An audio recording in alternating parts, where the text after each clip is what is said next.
Descubrimos la palabra de Dios, verso por verso, capítulo por capítulo. Este es un estudio bíblico real con el maestro Tom Bradford. Bienvenidos a Clases de la Torá. La semana pasada terminamos Apocalipsis 7 con una discusión sobre quiénes eran las personas que estaban en el cielo, vestidas con túnicas blancas. Esa fue la pregunta que uno de los ancianos celestiales le hizo a Juan. Y Juan respondió diciendo que en efecto no sabía, pero que obviamente el anciano que le hizo la pregunta sí lo sabía. Y la respuesta del anciano podemos leerla en Apocalipsis 7:14. En la Biblia completa judía dice: estos son los que vienen de la gran persecución, con G mayúscula y P mayúscula, lo que lo convierte en el nombre propio de un evento. Otras traducciones de la Biblia en inglés tratan este versículo de manera diferente. La versión King James en inglés dice que salieron de gran tribulación, no de la gran tribulación. La NAB dice que esos son los que sobrevivieron al tiempo de gran angustia. La NAS dice que salieron de gran tribulación, pero gran tribulación está escrito con minúscula, lo que significa que no es el nombre de un evento. Cada una de estas, por así decirlo, interpretaciones refleja la creencia doctrinal que ha adoptado el traductor. Si bien tres de estas traducciones son similares, observen cómo la NAB llega al punto de decir que los que están vestidos con túnicas blancas no murieron durante esta gran tribulación, sino que fueron sobrevivientes. Debo enfatizar, sin embargo, que esta interpretación es atípica. No concuerda con el griego original y no la he encontrado en ningún otro lugar. También vimos lo que pensaban los padres de la iglesia primitiva sobre la identidad de estas personas con túnicas blancas, y nos centramos particularmente en Primacio, a mediados del siglo VI después de Cristo, al menos en parte, porque él se basó mucho en el comentario al Apocalipsis de Ticonio, que fue escrito a mediados del siglo IV después de Cristo. Y la conclusión a la que llegaron es que desde la perspectiva de ellos, estos eran un grupo de creyentes que habían muerto en algún momento durante un punto en el que la maldad humana estaba fuera de control, a una escala que el mundo nunca había experimentado. Es decir, mientras que algunos de los creyentes murieron como mártires por su fe, otros murieron por otras causas, como la enfermedad o la vejez. Había personas cuya fe era débil y otros cuya fe era firme. E incluso personas que se habían alejado, pero debido a las tremendas persecuciones y el estado de desesperación de la sociedad, habían vuelto a Cristo. Estoy de acuerdo con Primacio, porque lo que el anciano le dijo a Juan en el cielo es algo demasiado genérico para atribuirle alguna especificidad. Ciertamente, los académicos y laicos que tienen doctrinas de los tiempos finales muy elaboradas, como la doctrina del rapto pretribulación, creada por John Darby a principios del siglo XIX, ven reflejado su punto de vista en esas palabras tan vagas. Yo sugeriría que es mejor que adoptemos la visión amplia que Primacio y Ticonio adoptaron hace más de 1500 años. En las últimas palabras de Apocalipsis 7:14, que terminan de describir la identidad de los que visten túnicas blancas, dice que ellos han lavado sus túnicas y las han blanqueado con la sangre del Cordero. Si tomáramos esto literalmente, estaríamos en aprietos, porque si metiéramos una prenda de ropa en una cubeta de sangre, no saldría de color blanco. Algunos comentaristas interpretan que esto señala el martirio, pero no es la sangre del creyente la que ha blanqueado su túnica, sino la sangre de Cristo. Básicamente, El término sangre del Cordero es una expresión que se refiere a la muerte de Yeshua en la cruz como el medio de expiación y purificación para todos los adoradores de Dios. Para concluir el capítulo 7, vamos a leer los versículos 15 al 17. Abran sus Biblias en el capítulo 7. Solo leeremos los últimos versos antes de pasar al capítulo 8. Están en la página 1540 en la Biblia Completa Judía. Apocalipsis capítulo 7, comenzando en el verso 15. Por eso están delante del trono de Dios, día y noche les sirven en su templo, y el que está sentado en el trono pondrá su Shejiná sobre ellos. Nunca más tendrán hambre, nunca más tendrán sed, el sol no los quemará, ni ningún calor abrasador, pues el Cordero que está en el centro del trono los pastoreará, y los guiará a manantiales de agua viva, y Dios enjugará toda lágrima de sus ojos. Con respecto a los que llevan túnicas blancas, las pocas palabras que están al inicio del versículo 15 son reveladoras. Por eso están delante del trono de Dios. Por eso es. Los que están vestidos con túnicas blancas están delante del trono de Dios en el cielo por dos razones. Primero, porque ellos murieron, y por tanto sus almas están en el cielo. Segundo, han sido purificados por el sacrificio de Cristo.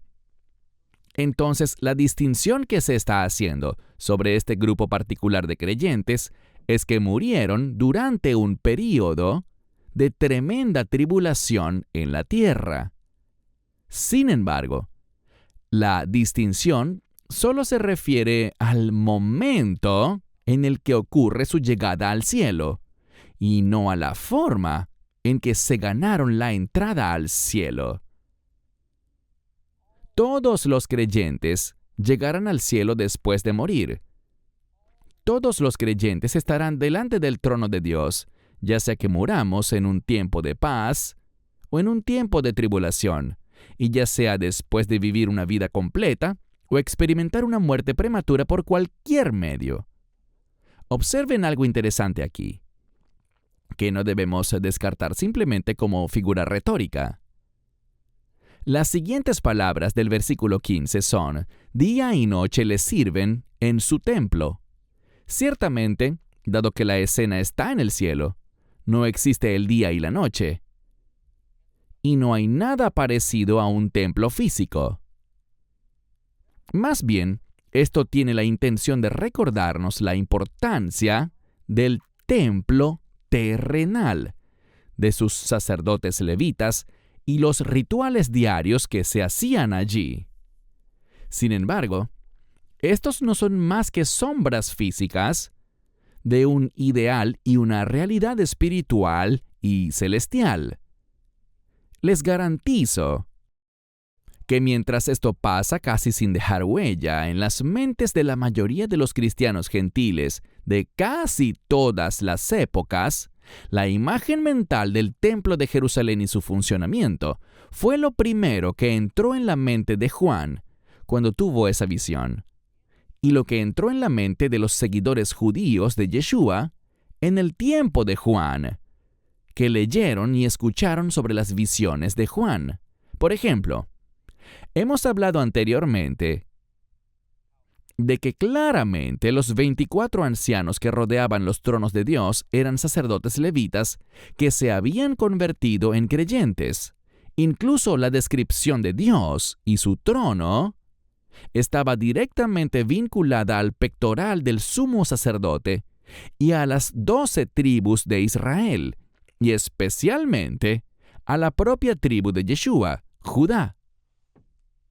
Incluso, vemos el uso frecuente de esta terminología al describir lo que estaba presenciado en el cielo, que habla de un templo, altares, copas de oro, instrumentos musicales. Todo esto está destinado a recordarnos los deberes tan importantes que se realizaban en el templo de Jerusalén en nombre del pueblo de Dios. En el versículo 9, habíamos visto que una gran multitud de creyentes de todas las razas, lenguas y naciones, tenían ramas de palma en la mano. Y esta es, por supuesto, una característica central de la fiesta de los tabernáculos, Sukkot. Y ahora, cuando vemos una traducción literal de las últimas palabras de Apocalipsis 7:15, leemos lo siguiente. Voy a usar la versión en inglés llamada traducción literal de Young. Dice, por eso están delante del trono de Dios y le sirven día y noche en su santuario. Y el que está sentado sobre el trono hará tabernáculos sobre ellos. Esa es la traducción literal. Mientras que en la Biblia completa judía se ha tomado grandes libertades con el texto y han escrito, y el que está sentado en el trono pondrá su Shekinah sobre ellos. Esa es una mala traducción que nos aleja del concepto que se quería transmitir. La palabra griega en cuestión es skinou, que definitivamente no significa Shekinah. Más bien significa extender el tabernáculo de uno o morar en el tabernáculo de uno. Aquí vuelve a aparecer el tema del tabernáculo y se conecta con el versículo 9 que habla de las ramas de palma, que son un elemento tan distintivo del ritual de la fiesta de los tabernáculos. Y de hecho la suca, o el tabernáculo que se nos manda a construir para morar en él, durante la semana que dura la celebración de la fiesta de los tabernáculos, debe tener ramas de palma en su estructura, y es un símbolo de la protección sobrenatural de Dios. Y sobre esto último, los judíos siempre han estado de acuerdo, desde los tiempos más antiguos que se tienen registrados. Y ahora, esta protección simbólica en la tierra, representada en la fiesta de los tabernáculos, se convierte en una realidad permanente en el cielo para los creyentes. Viviremos en la suca de Dios, en el tabernáculo de Dios, con Él, protegidos para siempre por toda la eternidad. De eso es de lo que se habla aquí. Llevemos esta idea sobre la fiesta de los tabernáculos, representada en la visión de Juan, un paso más allá. El versículo 16 hace alusión a Isaías 49:10. Ese versículo dice, «No pasarán hambre ni sed, no los herirá el calor abrasador ni el sol, porque el que tiene misericordia de ellos los guiará y los conducirá a manantiales de agua». Si bien Apocalipsis 7:16 no es una cita directa de Isaías 49:10, está bastante cerca.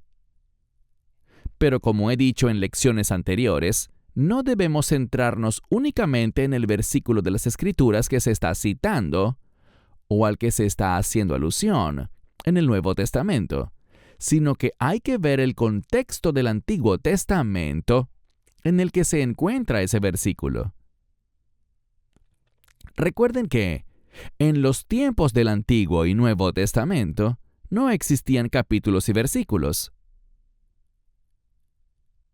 Esta organización de las Escrituras en capítulos y versículos no se inventaría hasta muchos siglos después. Entonces, cuando un escritor judío de la época de Juan y épocas anteriores quería traer a la mente una sección específica de las Escrituras, la citaba o aludía a ella usando unas pocas palabras de la misma, lo suficiente para que el lector u oyente identificara a qué parte de las Escrituras se le estaba guiando. Así que vayamos a esa sección de las Escrituras a la que alude la visión de Juan. Pero primero, debemos entender que entre sabios y eruditos judíos se tiene el consenso de que lo que estamos a punto de leer es una de las varias profecías de Isaías sobre los tiempos finales, y especialmente en lo que respecta a Israel. Vamos a leer Isaías 49, versos del 1 al 10, en la Biblia completa judía, que dice lo siguiente: Escuchadme, islas, y atended, pueblos lejanos. Adonai me llamó desde el vientre. Antes de que naciera, Él había pronunciado mi nombre. Él ha hecho mi boca como espada afilada, mientras me ha escondido en la sombra de su mano. Me ha hecho como saeta afilada, mientras me ha escondido en su aljaba. Él me dijo: Tú eres mi siervo, Israel, en quien yo mostraré mi gloria. Y yo dije: He trabajado en vano, he gastado mi fuerza en nada y en vanidad. Aún así, mi causa está con Adonai y mi recompensa con mi Dios. Y ahora dice Adonai, el que me formó en el vientre para ser su siervo, para hacer que Jacob vuelva a él y que Israel se reúna con él, para que yo sea honrado a la vista de Adonai, mi Dios, que se ha convertido en mi fuerza. Él ha dicho: No es suficiente que simplemente seas mi siervo, para levantar las tribus de Jacob y restaurar la descendencia de Israel. También te haré luz de las naciones, para que mi salvación se extienda hasta los confines de la tierra. Esto es lo que Adonai, el Redentor de Israel, santo suyo, le dice al despreciado, a quien las naciones detestan, al siervo de los tiranos. Cuando los reyes te vean, se pondrán de pie, los príncipes también se postrarán, a causa de Adonai, que es fiel, del Santo de Israel, que te ha escogido.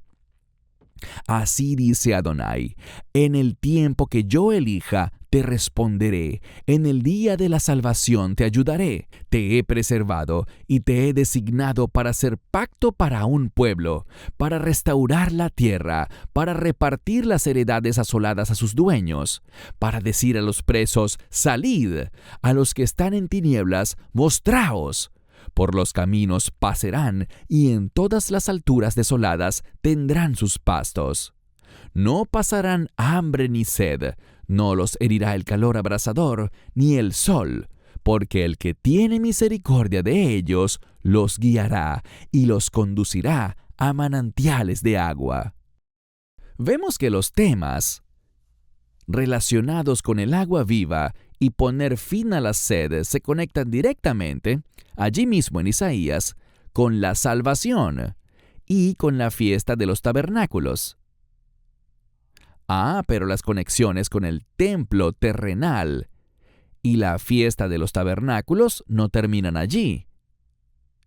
Porque en Apocalipsis 7:17 leemos que el Cordero los guiará a manantiales de agua viva.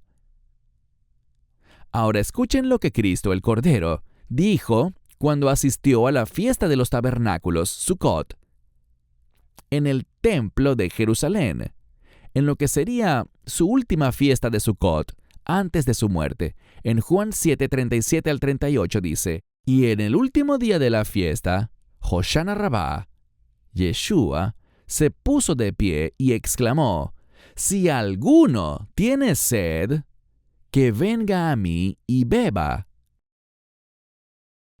El que pone su confianza en mí, como dice la Escritura, brotarán ríos de agua viva de lo más profundo de su ser. Y se cierra el círculo. ¿Pueden ver ahora todas las conexiones de esta sección de Apocalipsis con la fiesta de los tabernáculos? Estoy convencido de que lo que estamos presenciando, al menos en la última mitad del capítulo 7 de Apocalipsis, es el cumplimiento en el cielo de la fiesta profética de los tabernáculos. Pasemos ahora al capítulo 8 de Apocalipsis. Apocalipsis, capítulo 8. En la Biblia completa judía está en la página 1540. Empezaremos con el versículo 1. Cuando el Cordero abrió el séptimo sello, Hubo silencio en el cielo por lo que pareció ser media hora. Entonces vi a los 7 ángeles que están de pie delante de Dios, y les fueron dados 7 shofares. Otro ángel vino y se paró en el altar con un incensario de oro, y se le dio mucho incienso para añadirlo a las oraciones de todo el pueblo de Dios en el altar de oro delante del trono. El humo del incienso subió con las oraciones del pueblo de Dios de la mano del ángel delante de Dios. Y el ángel tomó el incensario, lo llenó con fuego del altar y lo arrojó a la tierra. Y hubo truenos, voces, destellos de relámpagos y un terremoto. Entonces los 7 ángeles que tenían los 7 shofares se prepararon para tocarlos. El primero tocó su shofar, y vino granizo y fuego mezclado con sangre, y fueron arrojados a la tierra, y 1/3 de la tierra se quemó, 1/3 de los árboles se quemó, y toda la hierba verde se quemó. El segundo ángel tocó su shofar, y algo como una gran montaña ardiente fue arrojada al mar. 1/3 del mar se convirtió en sangre. 1/3 de los seres vivos en el mar murió, y 1/3 de los barcos fueron destruidos. El tercer ángel tocó su shofar, y una gran estrella, ardiendo como una antorcha, cayó del cielo sobre 1/3 de los ríos y sobre los manantiales de agua. El nombre de la estrella era Amargura, y 1/3 del agua se volvió amarga, y muchos murieron por el agua que se había vuelto amarga. El cuarto ángel tocó su shofar, y 1/3 del sol fue herido. También 1/3 de la luna y 1/3 de las estrellas, de modo que 1/3 de ellas se oscureció. El día tuvo 1/3 menos de luz, y asimismo la noche. Entonces miré y oí a un águila solitaria que clamó a gran voz mientras volaba en medio del cielo. ¡Ay, ay, ay de los que habitan en la tierra, a causa de los toques de shofar de los 3 ángeles que faltan por tocar! Bien. Los primeros 6 sellos del rollo se abrieron en Apocalipsis capítulo 6. Luego vimos un interludio en el capítulo 7. Y en el capítulo 8 se reanuda la apertura de los 7 sellos en el rollo. Si asumimos que lo que hemos estado leyendo está más o menos en orden cronológico, y entendiendo que algunos eventos pudiesen estar sucediendo en paralelo, esto es lo que yo interpreto. En algún punto, entre la apertura del 4º y el 6º sello, ocurrirá el rapto de los creyentes. En mi opinión, los eventos de los primeros 4 sellos no son más que un desbordamiento sin precedentes de la maldad humana en la tierra. Esta es mi definición de tribulación, según lo que aparece en la Biblia. Esto ocurre por influencia de Satanás, pero principalmente por la propia inclinación al mal de la humanidad, ahora sin freno, resultando en injusticia, caos civil y guerras en todo el mundo, que por su propia naturaleza producen hambre y pestilencia. Pero ninguna de estas cosas puede categorizarse realmente como la ira de Dios.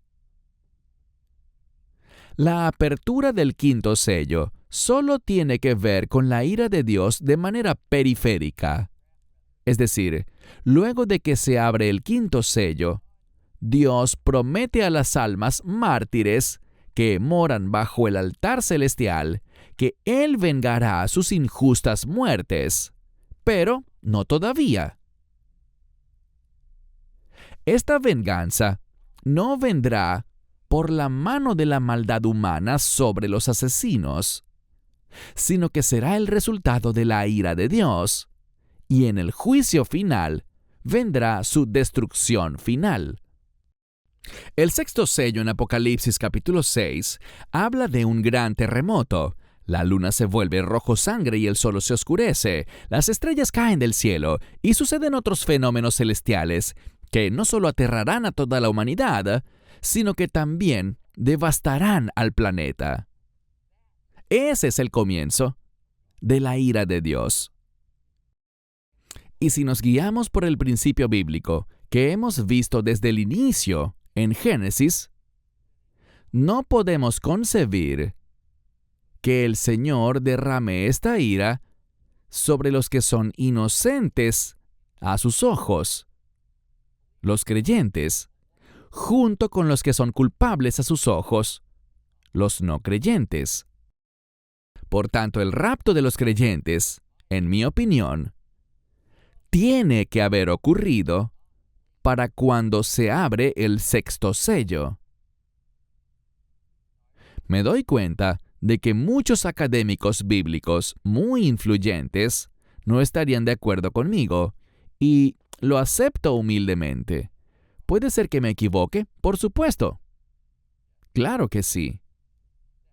Dicho esto, puesto que les estoy enseñando esto, estoy convencido en mi conciencia de que mi estimación de línea de tiempo es más apegada a Apocalipsis, tal como está escrito. Y hago mis basamentos para interpretar pasajes difíciles a partir del contexto de los patrones inamovibles de Dios. Esos patrones de Dios que solo podemos aprender de la Torá y del resto del Antiguo Testamento.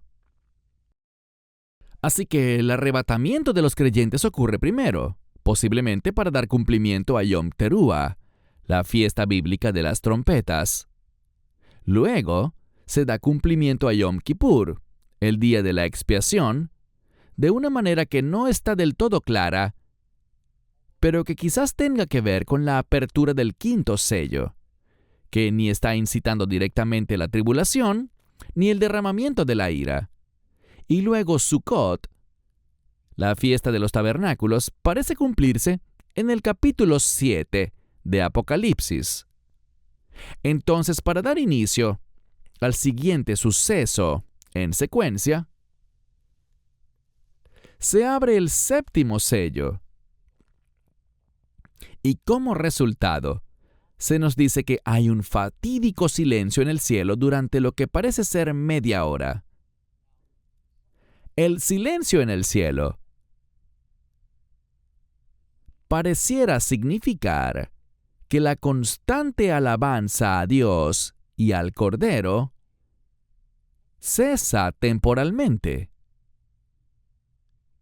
Porque antes de esto, la mención de sonidos en el cielo tenía que ver con los 24 ancianos tocando sus arpas doradas y todas las criaturas grandes y pequeñas cantando su lealtad de adoración a Dios y al Cordero.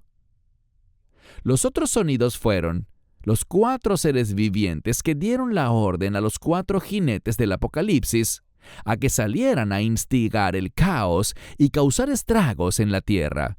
Bíblicamente, la ira de Dios generalmente se inicia con algún tipo de sonido del cielo, que a menudo son truenos,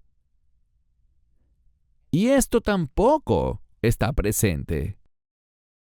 Lo que tenemos entonces es una inactividad repentina en múltiples niveles en el cielo.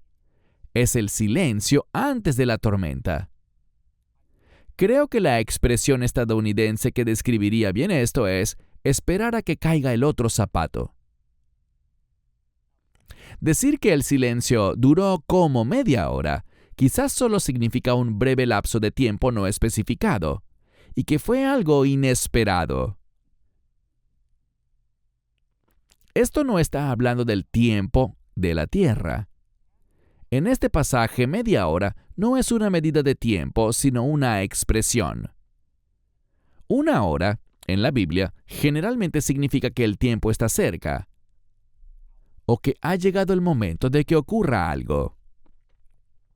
Entonces, la mitad de eso significa que lo que está a punto de suceder es inminente y estará lleno de sorpresas. Durante este corto silencio en el cielo, los 7 ángeles que están delante de Dios están armados con lo que en muchas Biblias llaman trompetas. Y de hecho, esa es la traducción correcta del término griego salpix. En el judaísmo mesiánico y otros sectores no convencionales, se dice que esto no puede ser trompetas, sino que tienen que ser shofares o cuernos de carnero. Se puede dar argumentos para ambos significados. Los levitas usaban trompetas de metal para ceremonias rituales en el templo. Sin embargo, cuando iban a la batalla, no se usaban trompetas sino shofares.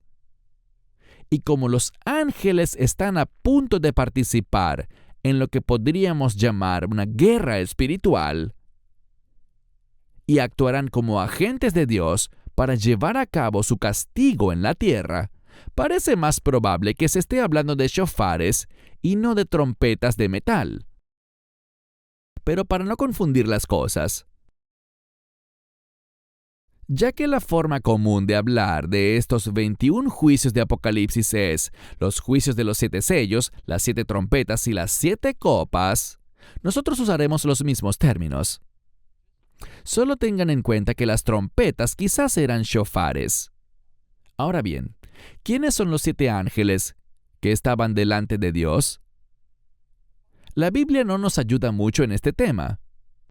Casi que el único ángel que es llamado por su nombre y se dice que está delante de Dios es Gabriel. Leemos de él en el Evangelio de Lucas.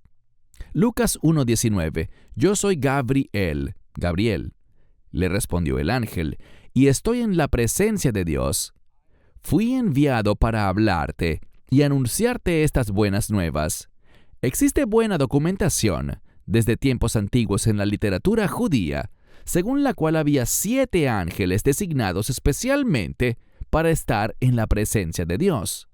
No quiero que le den mucha importancia a esto, y ni siquiera estoy afirmando que sea verdad lo que los israelitas creían sobre estos 7 ángeles. Pero tampoco puedo decir que no es verdad. Cuando menos vale la pena saber al respecto. Pero tengan en cuenta que los judíos desarrollaron muchas tradiciones sobre, digamos, lo que llamamos angelología y demonología. Y en realidad el cristianismo ha adoptado una buena parte de eso, a pesar de que solo una mínima parte es expresamente bíblica. Así que aquí vamos. Según la tradición judía, estos 7 ángeles sirven a Dios y sus nombres describen más o menos sus deberes o áreas de autoridad en el cielo. Uriel significa fuego de Dios. Rafael significa Dios ha sanado. Raguel significa amigo de Dios. Mijael es quien como Dios. Sariel significa príncipe de Dios. Gabriel significa Dios es mi fuerza. Remiel significa trueno de Dios. Si los sabios judíos se equivocaron en esto, realmente no tengo nada que agregar, porque simplemente no hay más información sobre estos 7 ángeles y no se dice nada de ellos en las Sagradas Escrituras. Así que tomen esto según su propio criterio. A cada uno de estos ángeles se les dio una trompeta, aunque creo que se trataba de un shofar, y la usarían para anunciar un ay específico. Entonces apareció un 8º ángel y se paró en el altar del incienso. Todo esto ocurre en el cielo.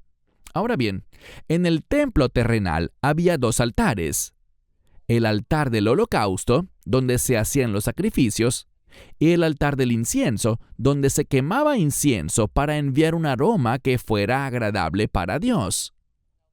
El humo del altar del holocausto subía al cielo para que Dios supiera que sus mandamientos se estaban cumpliendo respecto a la expiación por los pecados, así como para las ofrendas de acción de gracias, ofrendas de votos, ofrendas de primicias, ofrendas voluntarias, etc. Pero se decía que el humo del altar del incienso llevaba consigo las oraciones de su pueblo. Así que al octavo ángel se le dio un cuenco de incienso dorado mientras estaba de pie en el altar celestial del incienso. Y se le dio una gran cantidad de incienso para multiplicar las oraciones del pueblo, tal vez para aumentar su efecto. La imagen que se presenta aquí es que Dios mismo se está asegurando de que las oraciones fuesen divinamente aceptadas y contestadas. Sin embargo, piensen en esto. Si el rapto, según mi línea de tiempo, ya ha ocurrido y en la tierra no quedan creyentes o quedan muy pocos, ¿de dónde vienen estas oraciones? Podría tratarse de oraciones que fueron hechas y luego almacenadas, por así decirlo, antes de que los creyentes fueran arrebatados. O también podrían ser oraciones de las almas de los mártires, que en el verso 9 se dice que moran debajo del altar. Y sus oraciones, sus súplicas a Dios, eran que Él castigara a quienes los asesinaron.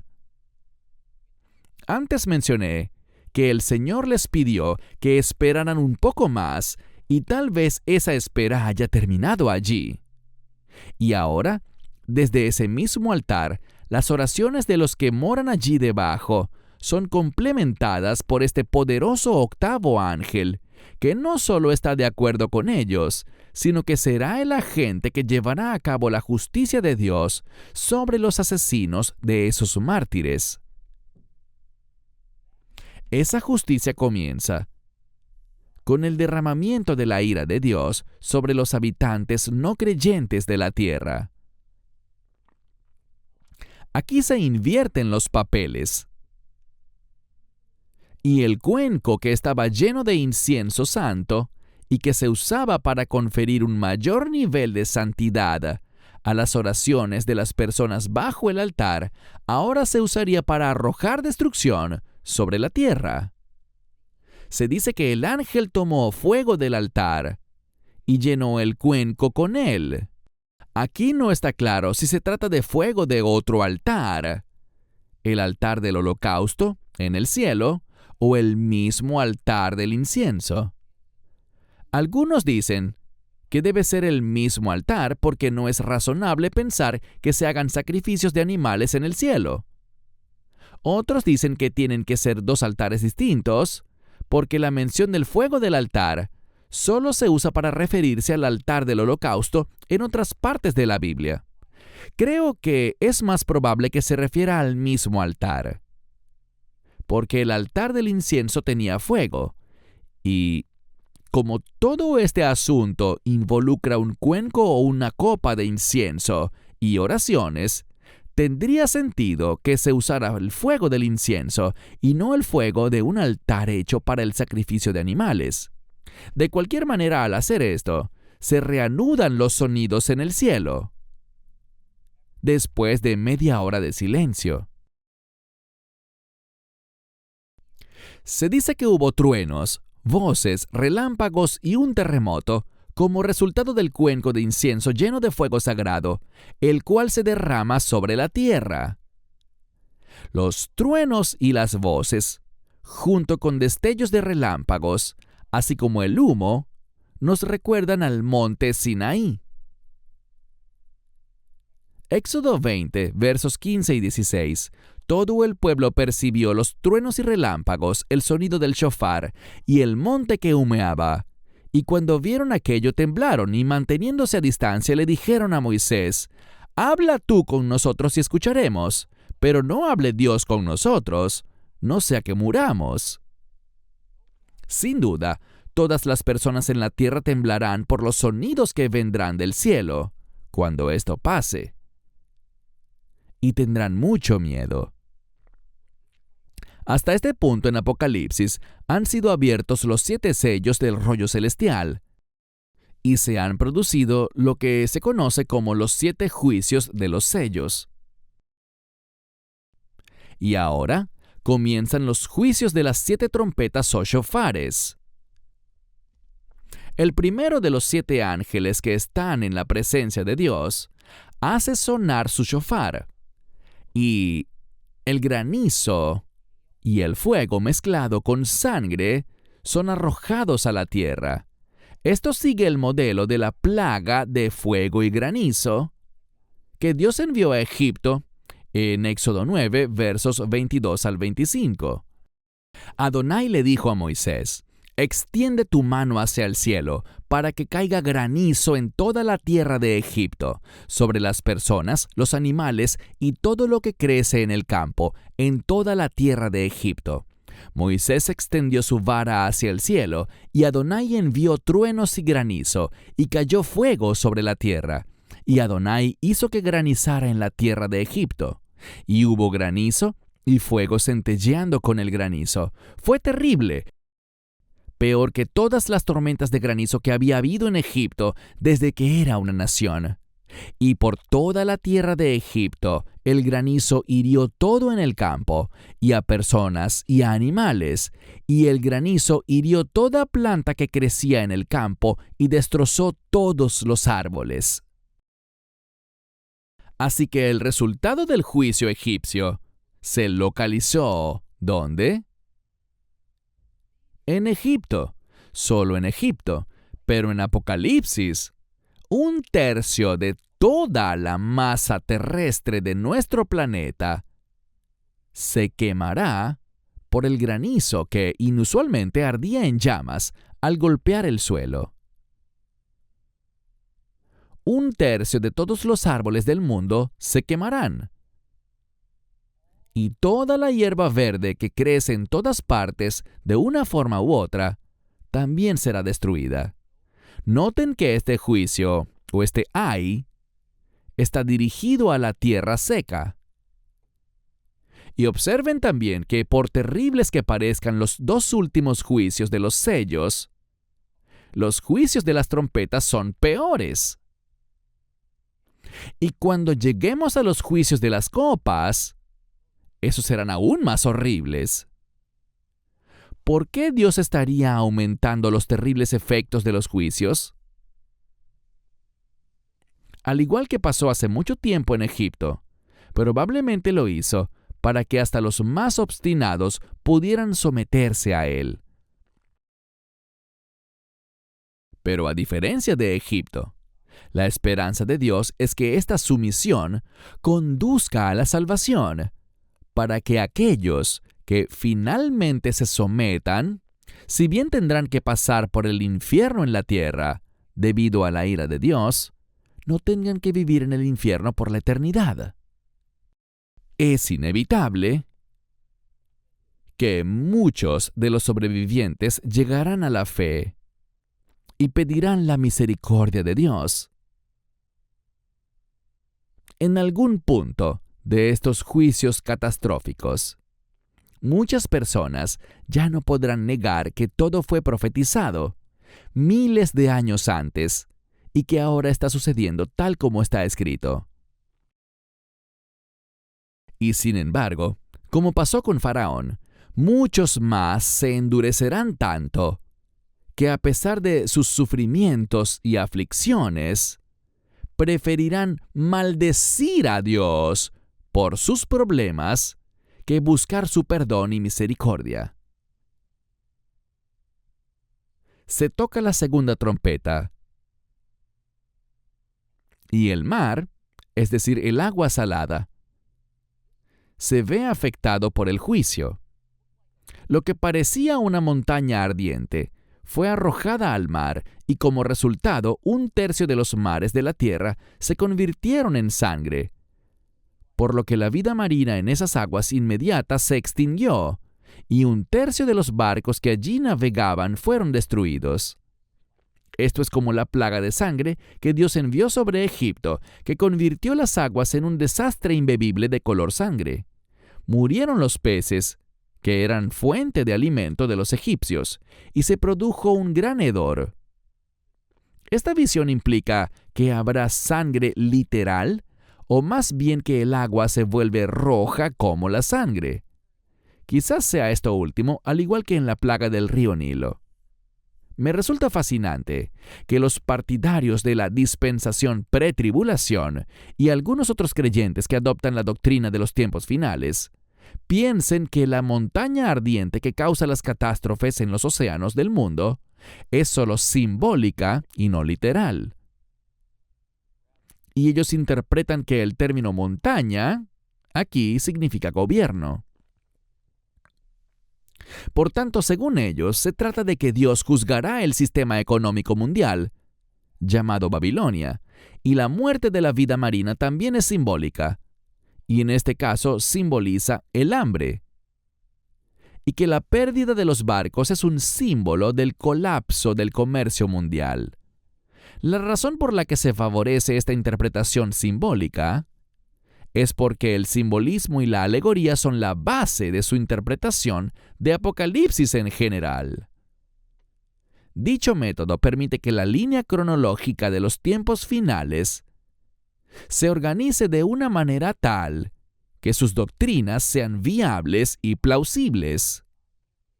Ciertamente reconozco que hay elementos de simbolismo en Apocalipsis, como los hay en muchos libros bíblicos, pero eso difícilmente lleva a suponer que toda la información que contiene el libro sea simbólica y no literal.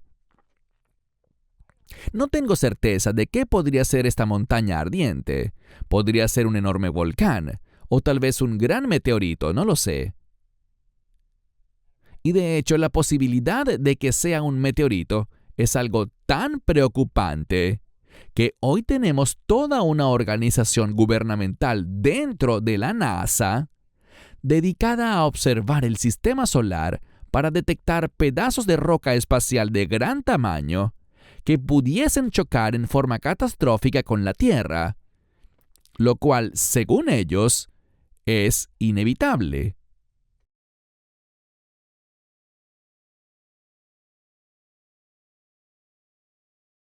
Pero si cada vez que se menciona la palabra montaña en la Biblia, hemos de interpretarlo como un gobierno, entonces supongo que el monte Sinaí también simbolizaría un gobierno y tampoco sería literal.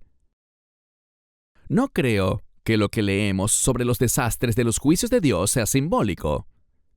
Esto es literal, incluso si la visión no nos da el tipo de detalles o términos que se usan en el siglo XXI, porque, ¿adivinen qué? Esto no fue escrito en el siglo XXI. Estas son las mejores descripciones que se pudieron hacer usando el vocabulario y las ilustraciones disponibles para quienes vivían en estas culturas antiguas. Entonces el tercer ángel tocó su shofar y el agua dulce de la tierra se vio afectada. Un tercio de los ríos, manantiales y lagos de la tierra se vieron afectados cuando algo, parecido a una estrella ardiente, cayó en ellos. De nuevo, esto parece referirse a un meteorito, pero por supuesto podría ser algo completamente diferente.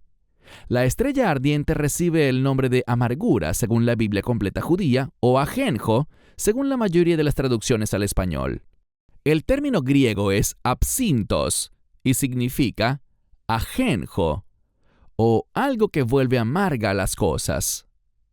La idea es, por supuesto, que el agua dulce se contamina tanto que es inutilizable. En Jeremías 23:15 dice: Por tanto, esto es lo que dice Adonai Sebaot acerca de los profetas. Les daré de comer ajenjo amargo, y les daré de beber agua envenenada.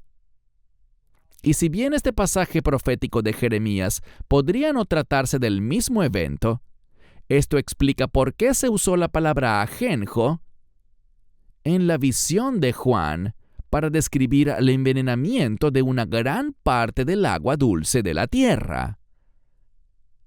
El ajenjo y su efecto es un término que los judíos conocían bastante bien.